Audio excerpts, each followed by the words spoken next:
basically, yeah, I got caught up recently in the Extinction Rebellion protests in London. If you saw my last video about the Leica M6, you'll be aware that I borrowed it off a photographer who lives in London, and I had to take it back into London to give it back to him. And I mentioned that I still had like half a roll of HP5 in the camera and another roll of Ilford HP5, and I thought, you know what, I'll go into London and I'll just shoot through the rest of the film, just because I don't really shoot much 35mm film, so I had it specifically for the Leica M6. And I thought, yeah, I'd just do, like initially I just planned to do like a casual sort of photo walk and see what street photography shots I could get. Nothing too serious, didn't really have much of a plan. So I live in Southend-on-Sea, which is like a 40-50 minute train journey into central London, not too far out, but obviously I don't live in London. And I kind of knew that these protests and stuff were going on, but I didn't really realise the extent of them. And I got off at Embankment. I always head straight to Embankment just because there's loads of like touristy spots around there, and you know, if you're interested in actually asking people for like street portraits, it's just a good area to do it. So yeah, I got off at Embankment, and straight away I just kind of knew something was going on. There were police everywhere. I started walking down towards Parliament Square, and I could just see police van after police van and police officers everywhere. There were police helicopters in the sky, and I was just thinking to myself, what the actual hell is going on right now? So, and then I could hear the drums like boom, boom, boom, boom, boom, and the chanting and stuff. And I turned the corner, and there I saw straight away all these Extinction Rebellion protesters banging on their drums, chanting and shouting, surrounded and barricaded in Parliament Square by all these police officers. And I just knew straight away I was going to shoot all of my film there, just because there was so much going on. So I just decided to do a bit of filming and just burn through the roll and a half of HP5, which is what I did. So yeah, I mean, this is just a real quick video. I'm just going to show you some of the footage and show you the pictures I managed to get. I'm not going to go into, you know, the Extinction Rebellion protests and my opinions and stuff on that. I'm sure we've all got our opinions, and I agree with a lot of what they're actually doing and talking about, but sometimes the way they do it, personally, I don't agree about it. I just said I wasn't going to start talking about it. I started talking about it. I'll stop talking now. Here's the footage and some of the photos. Hope you enjoy. So I'm just heading to the train station now. I'm going into London today with the Leica M6. Basically, I've got to take it back to its rightful owner. But I've got like half a roll of HP5 in there and another roll of HP5, so I thought I'll shoot through those rolls before I give it back to him. And I've got my GoPro with me, so we'll just film along the way and see what we get.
it. Yeah.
Do not mention one question, something related to land report. Anything you do say, anything there now. Especially if you're arrested. So apart from that investigation, don't collect all in just yet. I'll stay with you.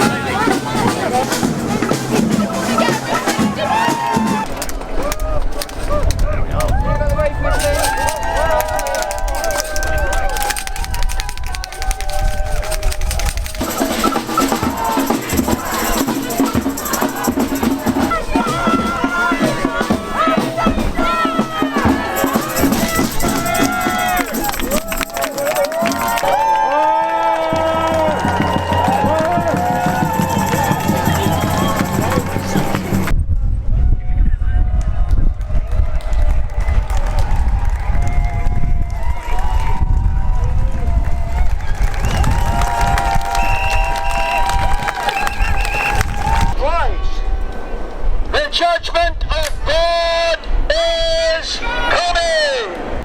I didn't have children because of the climate crisis, but I did want them.